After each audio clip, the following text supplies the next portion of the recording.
Patawid ng kalsada ang motorsiklong yan sa Kalasyaw, Pangasinan nang masalpok ng kotse. Nagtamo ng matinding tama sa ulo at iba't ibang bahagi ng katawan ang rider. Kritikal ang rider sa ospital. Maharap sa kaukulang kaso ang driver ng kotse na walang pahayag. Matunog na maglalaban sa mayoral race sa Maynila ang dating magkakampi sa politika na sina Mayor Hani Lacuna at dating Mayor Isko Moreno. Sa pagkaalkalde naman ng Makati, makakaharap ni Senador Nancy ang kanyang bayaw na si Congressman Luis Campos. Ang iba pang inaabangang tunggalian sa local politics sa election 2025 sa report ni Mark Salazar. Sa lahat ng hindi magtaksin! Maraming salamat po sa inyo! Hindi natin kayo iiwan! Malaman ang pahayag ni Manila Mayor Hani Lacuna nang maghain ng Certificate of Candidacy sa pagkaalkalde. Wala siyang binanggit na pangalan pero matunog na makakalaban niya ang dati niyang katandem na si dating Manila Mayor Isko Moreno. Hindi pa naghahain ng kanyang COC si Isko pero may mga pahayag siya sa kanyang social media account. Darating ang oras, magiging opisyal ang lahat. Basta ako ngayon, nakikinig ako sa taong bayan. Pinakikinggan ko yung daing nila. Nasa listahan na rin na naghain ng kandidatura sa pagkaalkalde si independent candidate Alvin Caringal. Ayon kay Associate Professor John Robert Go ng UP Political Science Department, exciting ang laban sa kabisera ng Pilipinas. Kadalasan daw na may advantage ang incumbent o nasa pwesto. Pero makikita natin sa eleksyon kung gagana ba yung makinarya, yung puhunan na inilatag niya habang mayor siya sa nakaraang 3 taon. O na-maintain ni Isko yung kanyang makinarya at dahil nga babalik siya, magsishift ngayon yung allegiance ng mga tao from Hani, babalik kay Isko Moreno. sa Makati, magbayaw naman ang magtatapat. Naghain na si Senator Nancy Binay ng kanyang kandidatura sa pagka-mayor. Ang kanyang makakatapat, si Representative Luis Campos na asawa ng incumbent mayor at kapatid niya, si Abby Binay. Si husband ba ay magpa-file din? Yes po, tomorrow. Was this discussed with the family, with your parents especially? There's no discussion. So we will let the people decide. Tatakbo naman sa pagka-mayor ng Caloocan si dating Senador Antonio Trillanes. Coming months will be very intense as we try to dismantle a corrupt political dynasty. Makakaharap niya si incumbent mayor Along Malapitan. Bakit nyo pa gugustuhin ang bago at tayo? Kung subok na ang batang angkalu na nasa harap ninyo. Makulay at exciting man ang labanan sa lokal na politika. Paalala ni Go, mahalagang bantayan kung paano ginagawa ang kampanya. Ang mas concern ko bilang mamamayan ay kung ganitong kalaking halaga ang ilalabas ng isang politiko para manalo bilang mayor sa Metro Manila, saan niya ito kukunin? At kapag nanalo siya, babawiin niya ba yun? Mark Salazar, nagbabalita para sa GMA Integrated News. Tuluyan nang kinansela ang Philippine passport ni Alice Go. Sa kabila naman ng alegasyong hindi siya Pilipino, tatakbo raw muli si Go bilang mayor ng Bamban, Tarlac. Pinag-aaralan niyang harangin ng Justice Department. May report si Darlene Cai. Well, definitely she will be running for mayor. Tatakbo raw muli bilang Bamban, Tarlac Mayor si Alice Guo. Kung talagang gusto siya ng tao doon, sila dapat ang humusga. Kahit pinapadisqualify dahil sa mga teknikalidad, sabi ni Attorney David, hindi pa ito pinal at marami pang prosesong pagdaraanan. Wala namang decisions ng courts as of now na hindi siya Pilipino. COMELEC ang magde-decide niya kung qualified ba siya o hindi. Kasi yung ombudsman ruling, hindi pa ng final yon. In fact, may pending pa kaming reconsideration doon. And meron pa naman Court of Appeals, meron pa naman Supreme Court. Ang COMELEC tatanggapin pa rin daw ang ihahaing Certificate of Candidacy ni Guo. Hanggat hindi convicted yung isang tao, pwede siyang tumakbo kahit anong posisyon. sapagkat yan po ay ministerial duty ng COMELEC dahil wala nga po kaming discretion. Kung sakali, posibleng makaharap ni Guo sina incumbent councilor at itinalagang acting mayor Eranio Timbang, si Tarlac ex-officio board member at Barangay Ano po Chairman Jose Joey Salting Jr. na naging mahigpit na kalaban ni Guo noong 2022 elections. Dating Bamban Mayor Jose Antonio Feliciano na sinundan ni Guo sa pwesto. Katandem ni Feliciano si suspended Bamban Vice Mayor Leonardo Ding Anunciacion na tatakbo para sa kanyang re-election at ang dating councilor na si Rodolfo Rudy Escoto. Ngayong araw, tuluyan ng kinansela ang Philippine passport ni Guo. Paliwanag ng Department of Foreign Affairs, fraudulently acquired o nakuha sa maling paraan ang pasaporte. Lalo't sabi ng DOJ at NBI, tugma ang biometrics ni Guo sa passport database at biometrics sa NBI files ni Go Waping. Kaya si Justice Secretary Jesus Crispin Remulla pinag-aaralan ang pagharang sa kandidatura ni Guo. She can try, but I wouldn't say it's her right because she's not Filipino and she bears falsified documents. Kasi yung having a falsified birth certificate is already very telling on her character and on what she's all about. If you try to present yourself as a Filipino, you better be a real Filipino. Tinawag namang ridiculous ni Senator Joel Villanueva kung papayagan pa rin tumakbo si Guo na hindi raw maitatangging isang pekeng Pilipino. Wala pang tugon ang kampo ni Guo tungkol dito. Darlene Kai, nagbabalita para sa GMA Integrated News. Nasawi ang 4 na lalaking na-suffocate umano sa paggawa ng pati sa Ubando, Bulacan. Inutusan daw ang isa sa kanila na linisin ang fermentation pool pero nawalan siya ng malay.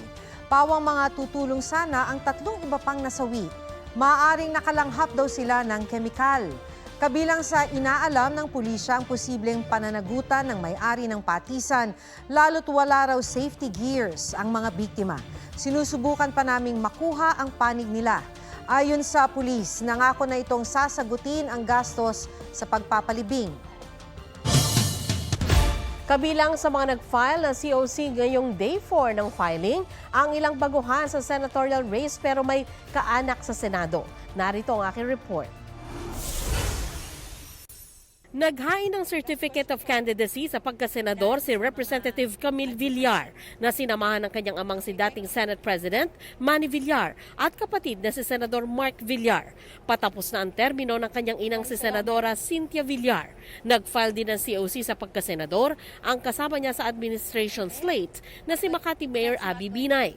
Kasama rin nila sa slate si Senadora Pia Cayetano, kapatid ni Senador Alan Peter Cayetano na nakabangayan ni Binay tungkol sa ilang dating barangay ng Makati City na napunta sa baluarte ng mga Cayetano sa Taguig City. I have no issue working with Senator Pia Cayetano.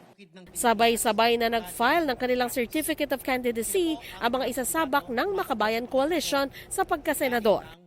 Sina Representative Franz Castro at Arlene Brosas, dating kongresistang sina Teddy Casino at Liza Masa, Piston National President Modi Floranda, Sandugo Co-Chairperson Amira Lidasan, Kinusang Mayo 1 Secretary General Jerome Adonis, Kadamay Secretary General Mimi Doringo, Kinusang Magbubukid ng Pilipinas Chairman Danilo Ramos, Nurse na si Jocelyn Andamo, at Fisherfolk na si Ronel Arambulo. Nag-file din ng COC si Froilan Serafico, dating union leader. Si One Rider Party List Representative Danilo Bosita naghain ng COC sa pagkasenador bilang independent. Independent senatorial aspirant din si Ernesto Malite na nagpakilalang dating guro. Naghain din ng COC ang abogado at labor organizer na si Luke Espiritu at labor leader na si Calio de Guzman. Naghain din ng COC ang independent na si Elvis Beniga pero hindi na ito humarap sa media. Nadagdagan pa ang mga party list na naghain ng kandidatura para sa eleksyon 2025. 14 na party list nominees ang nagsumite ng Certificate of Nomination at Certificate of Acceptance of Nomination. Sa pagtatala ng COMELEC ngayong hapon, meron ng 49 na party list na naghain ng kandidatura. Sa sa CCTV ang salpukan ng 2 motorsiklo sa Poso Rubio, Pangasinan. May report si John Consulta. Paglipat ng lane ng motorsiklo, sumulpok ito sa kasalubong ng motorsiklo sa Posurubio, Pangasinan. Sumemplang ang dalawang sasakyan, galos ang tinamo ng mga sangkot. Sa Mangaldan, Pangasinan, makakatawid na sana ang babaeng senior citizen pero nasalpok siya ng motorsiklo. Tumilapon ang biktima na pauwi na sana galing tindahan. Nasawi siya sa ospital matapos magtamo ng head injury at bali sa buto. Nakipag-ayos na sa pamilya ng biktima ang 18 anyos na rider na walang lisensya. Sa General Santos City, huli kam ang pagharurot ng pick-up na yan kahit nag-spark na ang ilalim na bahagi nito. Ang pick-up naka-hit and run pala ng nakasulubong nitong tricycle. Dead on the spot ang isa sa mga pasahero ng tricycle habang 4 pa niyang kaanak ang isinugod sa ospital. Natuntun kalaunan ang driver ng pickup na hinihinalang nakainom noon. Sasagutin daw niya ang gastusin ng mga biktima. Hindi na rin anya siya kakasuhan ng pamilya ng mga biktima. Pero ayon sa pulisya, posible pa ring sampahan ng reklamo ang driver dahil sa pag-abandona sa mga biktima. John Consulta, nagbabalita para sa GMA Integrated News.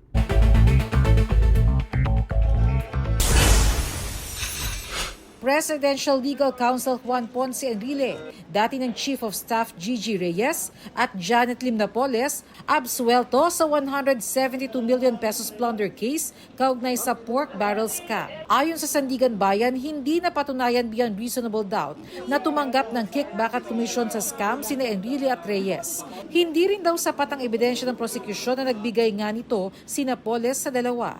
Bagamat lusot na sa plunder, may kinakaharap pang hiwalay na 15 counts ng graft ang tatlo, bukod pa sa ibang kaso laban kay Napoles na nahatulan ng guilty sa iba pang kaso. Bahagi ng mga estasyon ng North-South Commuter Railway Project sa pagitan ng Valenzuela at Bulacan na pagdugtong na ngayong araw. Pagdudugtungin ng North-South Commuter Railway ang Clark at Calambas sa Laguna. Target itong maging partially operational sa 2028. Bernadette Reyes, nagbabalita para sa GMA Integrated News.